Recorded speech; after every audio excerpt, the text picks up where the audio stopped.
Amigos y amigas de Buenas Ideas Educativas, qué gusto volvernos a encontrar en este espacio en las redes.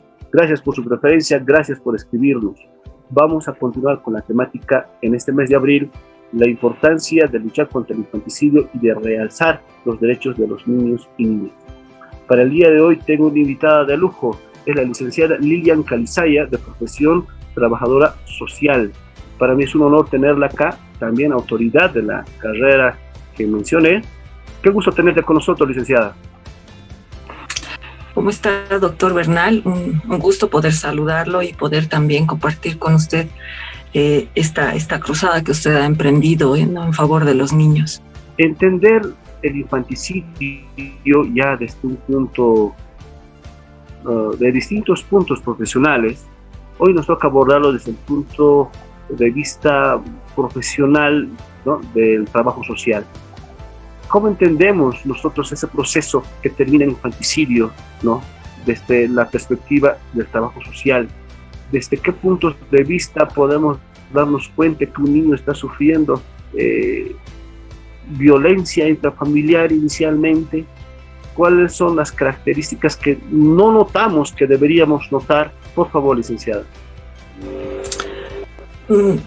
Hablar, doctor, sobre temas de violencia y maltrato infantil siempre van a llevar a muchos conceptos teóricos y también a retrocesos históricos que se tiene. La violencia infantil o la violencia hacia los niños, como lo podríamos decir hasta ahora, es un proceso histórico que ha comenzado hace siglos. Desde las culturas más antiguas se tienen relatos, se tienen registros de que ha existido violencia hacia los niños.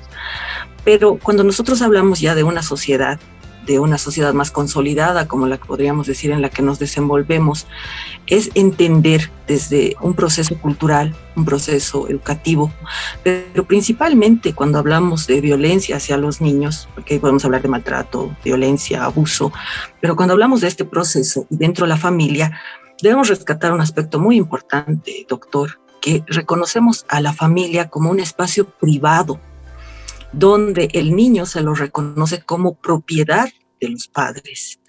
Entonces al niño no se lo reconoce como un sujeto de derechos, sino como una propiedad de los padres o de los familiares, ¿no? Una persona que no entiende, una persona que tal vez no escucha, una persona que no comprende y no se entiende realmente el proceso de desarrollo que está enfrentando el niño desde su primera infancia y en procesos más adelante, donde realmente es un proceso de aprendizaje.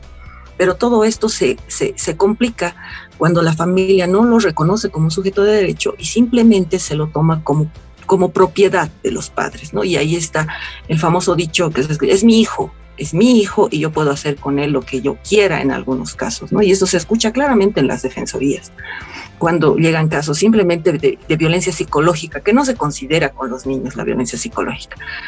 Cuando se habla esto con los padres y no se le debe gritar al niño, no aprende de esa forma. No, yo le grito porque si no, no me escucha. Entonces, ese es uno de los aspectos que se debe considerar. Muy bien. ¿Qué nos lleva desde su experiencia, ¿no?, en el ámbito de las estadísticas? Le compartía anticipadamente, no nos acompaña mucho al occidente del país. ¿Qué quiere decir? Datos estadísticos nos muestran que el número de infanticidios es mayor en el occidente, en La Paz, Oruro, Cochabamba, Potosí, y un poco menor, no es que no existe en el oriente. ¿Qué aspectos socioculturales encontraremos en nuestro entorno social que puedan lastimosamente explicar el accionar de este tipo de familias que tienen un desenlace triste para nuestros niños? Bueno, el dato estadístico, doctor, no siempre va a ser un dato real, ¿no? Eso es un dato estadístico.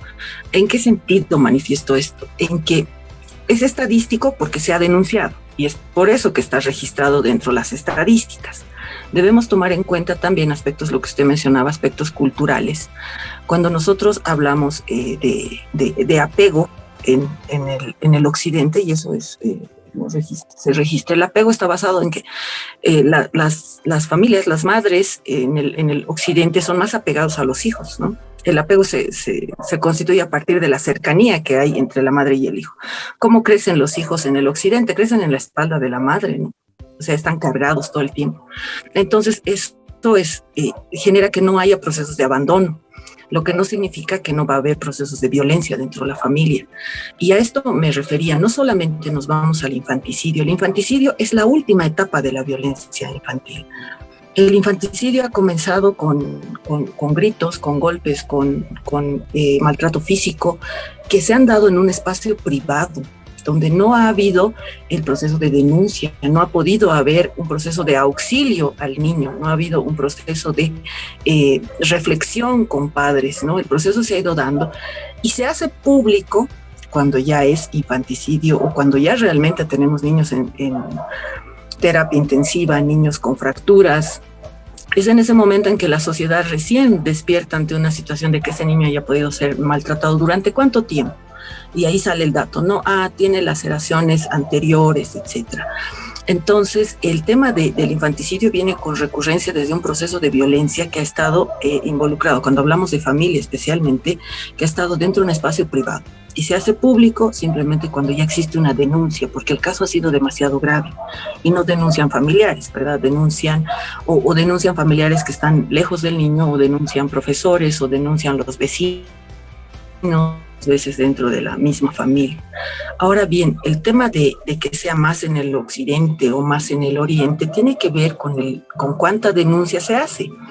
También debemos de tomar en cuenta de que cuando hay la distribución de las defensorías y los SLIMs, las defensorías municipales, se debería tener una por municipio mínimamente. Pero bueno, en los municipios grandes los tenemos por distritos, como en la Ciudad del Alto, pero ni así cubren las defensorías el total de la población que se debería cubrir. Por lo tanto, muchas veces cuando hablamos de la Ciudad del Alto, nada más, la Ciudad del Alto tiene 14 distritos y uno más que se estaría constituyendo como uno rural. Dentro de este solo existen 11 defensorías, lo que ¿qué implica? Que nosotros, dentro de la misma Ciudad del Alto, no tenemos la capacidad de abarcar a toda la población de niños que se estaría desarrollando en nuestro municipio. Y esto nos hace pensar de que en el área rural es mucho menos, ¿no? O sea, la cobertura de la defensoría es mucho menos. Los niños, a pesar de que esté dentro de la Constitución y dentro de la normativa vigente en nuestro Estado plurinacional, esta no se está cumpliendo realmente.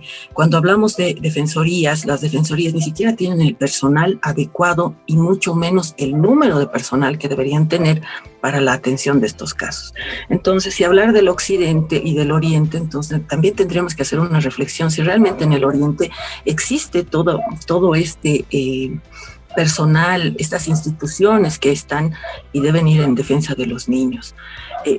Como le dije, el infanticidio es el último caso, ya llegó al final de todo lo que ha sido un proceso de violencia.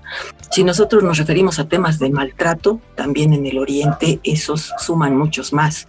El tema de maltrato, si usted ha revisado los últimos, solamente revisar un poco de las noticias diarias, niños encerrados, niños, el último en el oriente que fue una niña encadenada, ¿en qué iba a concluir? ¿No? Y fue una vecina la que denuncia.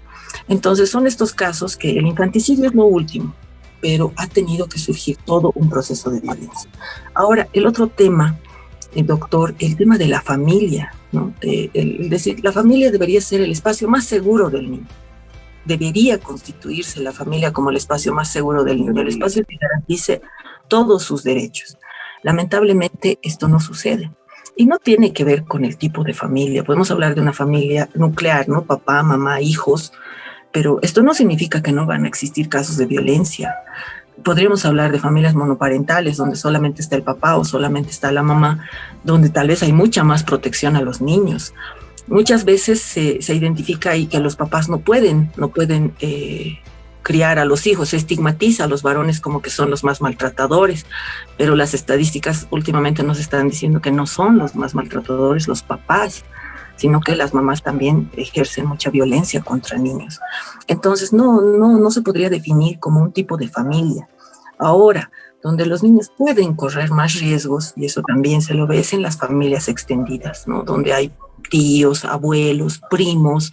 Entonces, este tipo de familias extendidas son las que a veces ponen en mayor riesgo a los niños.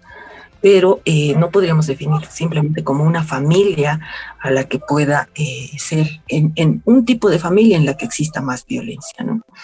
Como le dije, la familia, como base fundamental de la sociedad, debería constituirse en el espacio más seguro para el desarrollo de los niños.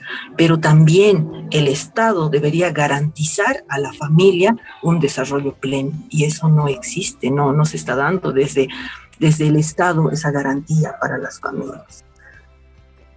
Ya para terminar nuestra participación el día de hoy, importante tema, muchas gracias por su participación. ¿Cuál sería el mensaje que le podemos dar a nuestras familias, a nuestros papás, jóvenes o posiblemente a nuestros papás que tienen mucha experiencia, muchos hijos? Sin embargo, no está de más escuchar ese mensaje, por favor.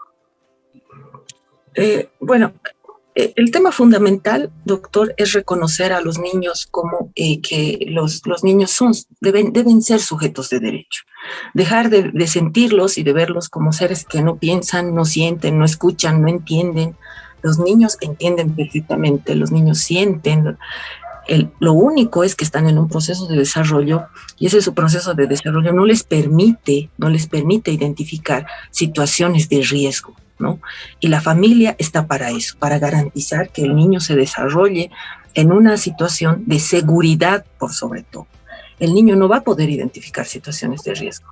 Y si bien como sociedad tenemos el compromiso pleno de garantizar los derechos de los niños, y eso lo dice y lo reconoce la Constitución y el Código, ahora la Ley 548, que es la 548, la que es el Código Niño Adolescente, que dice que cualquier persona puede denunciar una situación de violencia, y creo que estamos en ese camino. Ahora bien, también hay que reconocer, hay parejas muy jóvenes, papás muy jóvenes, y creo que en ellos está el también poder garantizar por sobre todo la seguridad de los más pequeños de la familia.